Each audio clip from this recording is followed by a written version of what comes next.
Hi, I'm Jason Sterling, and this is an RM Cascadian Gamer Dad video. Please hit like, subscribe, and notify, and as always, thanks for watching. Hi, I'm Jason Sterling, and this is the RM Cascadian Growing Together series, episode 5. Something I've been thinking of in my head, something sort of like Christmas with the Cassidines. We are at the Cassidine estate again, where Daniel Cassidine has brought Tom Gerald back further into his estate to his lab. And in fact, he gets back there and he says, Margot, is it ready? With some sort of confidence. And Margot says with just as much confidence, it's ready to test. What is ready to test? Well, the machine that is set up there, sort of a steampunk alchemy looking device. Daniel goes ahead and introduces Tom to Margot, which he doesn't need to do. That's mostly just for the viewer, of course.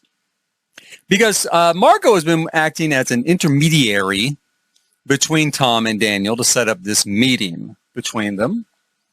Daniel goes further, of course, and says, as we know, this is my lab, and this machine he starts working on, again, it's supposed to be a sort of steampunk alchemy, magical, half magical driven sort of device, right? So it uses technology and it uses science, but it also uses a little bit of the arcane, the occult, to create something approaching magic, right? Something approaching an otherworldly sort of technology. And that's what Daniel starts to explain. He says, this is an anchoring device. This is meant to anchor us to a point in time. And Daniel starts to elaborate on the theory, the idea of the Mandela effect, which if you haven't heard of that, a lot of people have. The Mandela effect specifies that there are certain people that are certain they have memories of Nelson Mandela dying in prison in South Africa, as opposed to being freed from prison and later becoming president of South Africa. That's known as the Mandela effect because you have a whole bunch of people who seem to remember this as having happened. And there are other events like that where large numbers of people, one here in the United States that's somewhat common is a lot of people will tell you that the vehicle that President Kennedy back in the 60s was traveling in when he was assassinated had just a front seat and a back seat. It was an open air vehicle, a convertible, with a front seat and a back seat. When, of course, in reality, or reality as it seems to be now, right, it had 3 sets of seats. It had front seats, back seats, and a middle set of seats. So that's kind of a Mandela effect here in the United States. Daniel is explaining this to Tom, of course. Tom already knows it, but Daniel's setting up, his premise. He's giving his TED talk here in his lab.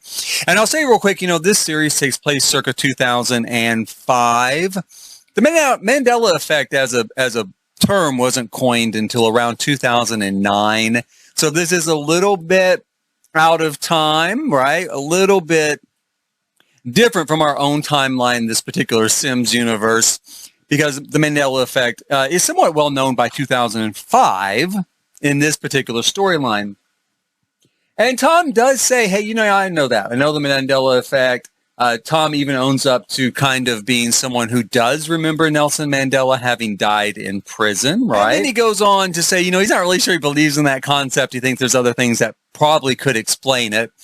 And even if the theory, even if the concept were true, he doesn't really think it applies in this case. He's kind of interrupted Daniel, of course, to make this point, kind of inject this point. And Brian steps forward and says, well, Tom, with all due respect, you don't have any other idea about what could have happened. So how about we just hear Daniel out on this one, in light of the fact that we don't have anything else to go on. Daniel thanks Brian, of course, and then he goes on to explain his personal ideas, personal philosophy, his personal theory about parallel universes.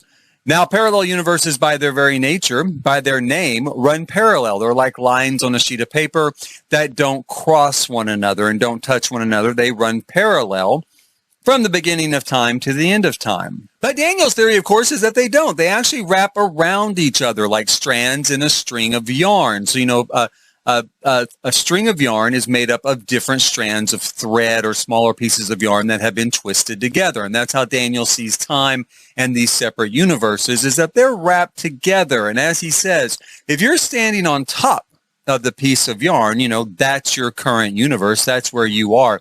If someone rolls that piece of yarn, if they roll the strand that's on the bottom to the top, now you're in a different universe. You're standing in a different universe, the universe that used to be on the bottom. And it's not just for that present moment in time. Because when you roll a strand of yarn, when you roll a string, it rolls the entire piece. So all of the past and future rolls right along with the present. And if you want to change the past, or I suppose the future, you just change the present. You just roll your place in time in the present. And he adds, let's say someone is doing this, and let's say they have a test. They've run a test to see if this will work, and it works. And so they reverse the test, and they put the universe back to the state that they are a part of, whoever's running this test. They roll it back to that state. They roll it back to the original state. But what if, while it was in that separate state, for some reason, for some people, maybe for all people to varying degrees, it's just that maybe not everyone realizes it, there are these residual memories of what happened in the other universe, such as Nelson Mandela dying. And he adds, maybe it depends on how long you were in that universe. How long was the switch made before it was switched back? Maybe that's part of it. Maybe there are other factors. Maybe it was never switched back.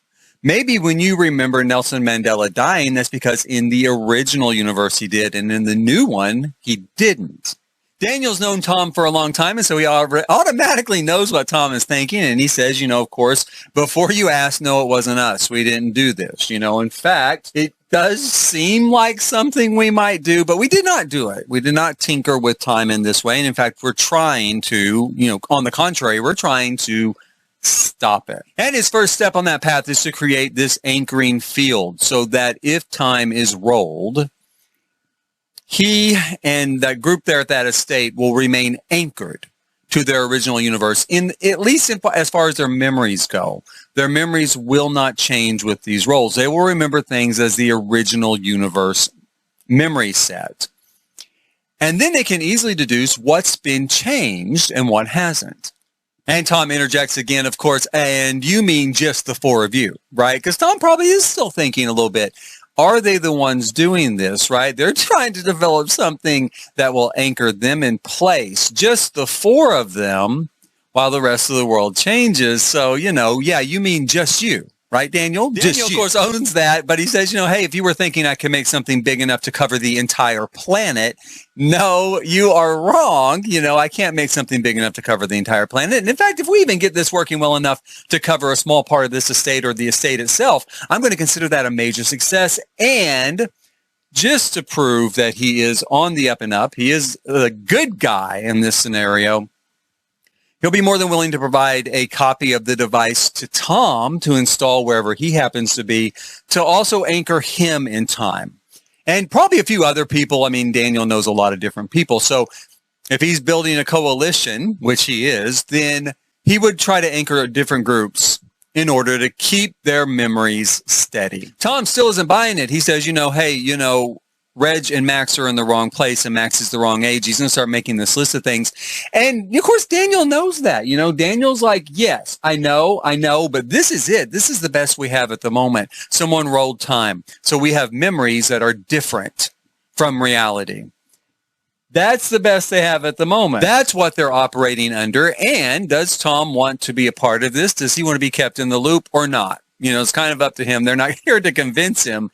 He can either join up with them or go it alone. Tom does want to be included. Of course, he is concerned about this development, and he is also concerned that neither his group, the Gerald group, I guess you could call them, nor the Cassidine group, Daniel Cassidine and the people he knows, have heard any rumor or hint or anything that would lead them to know that this was happening, that this was taking place, that someone was experimenting with a universal time, right, with parallel universal time.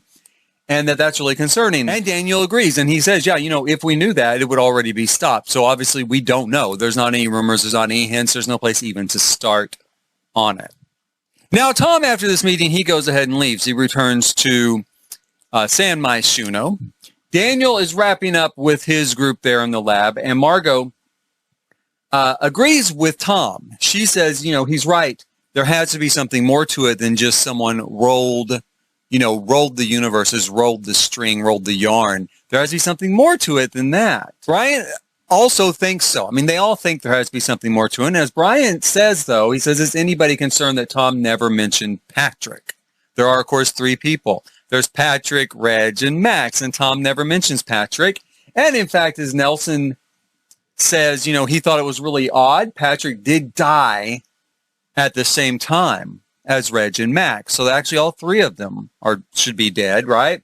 He did die at the same time as Reg and Max. They were all 3 together, just as they're all 3 together in San Myshuno. So why doesn't Tom remember that? Why doesn't Tom say something about Patrick as well? Daniel is a little perplexed. He does know that, of course. He adds another piece of the puzzle, a little piece of the mystery.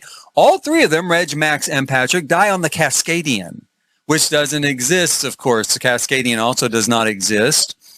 And so that's another piece of that puzzle. They all know that they died on the Cascadian. Now, Daniel says, of course, maybe they're remembering the future. Time is a tricky thing, especially when you start rolling it, right? But that is really a problem to unravel as they're working on this. He has a bigger concern, something that is far more worrisome than that.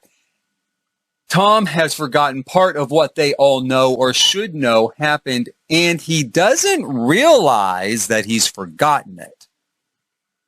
Which makes Daniel ask the natural question, if Tom has forgotten and doesn't realize he has forgotten, then what have they forgotten that they don't realize they have forgotten? And that becomes a tricky part. If you can remember something that hasn't happened, then you can forget things that did happen. In this sort of scenario, this science fiction scenario, this idea that time can be rolled and you can have memories from that other universe. But what if you lose memories from your current universe? They all consider that briefly for a minute. Of course, it is not a settling thought. And Margot just simply says, I'm going to get back to work on the field generator to anchor them in place. I mean, she sees that as the first step. That's what they need to get. They need a defensive mechanism in place first. She seems to reiterate to Daniel, they must have talked about it in the past, right? That he's got to lock down the origin of the next event. Where is it coming from? They really do need to find some hint or clue as to who is in charge, who's behind these sort of experiments. And that's, of course, assuming there is one, which I guess they're all operating on the assumption that there will be more of this. If you're going to test it once, probably you're going to go through and test it again and see if you can control it. Can you get the outcome you ultimately want, whatever goal you had in mind that pushed you to do this in the first place? Now, Margot's really concerned, of course. As she says, something like this could break the world. It could break the whole world. She feels it could lead to psychosis and paranoia and a general state of insanity in some people and in greater and greater numbers as something like this would go on. So if someone keeps tinkering with time, people would grow more and more unstable. They would grow more paranoid. They'd grow more psychotic.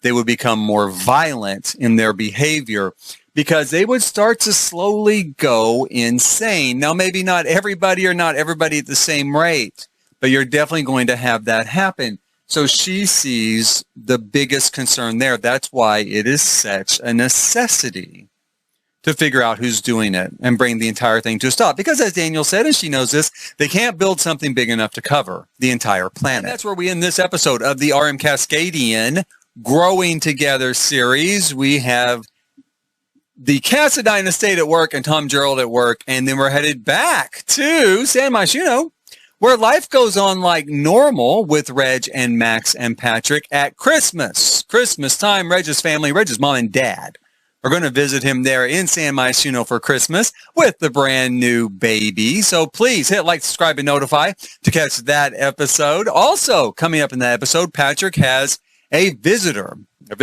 an old friend from Del Sol, shows up with an unusual proposition. That's next time on the RM Cascadian. Again, please hit like, subscribe, and notify so you don't miss that and other content here on my channel. And in the meantime, thank you for watching.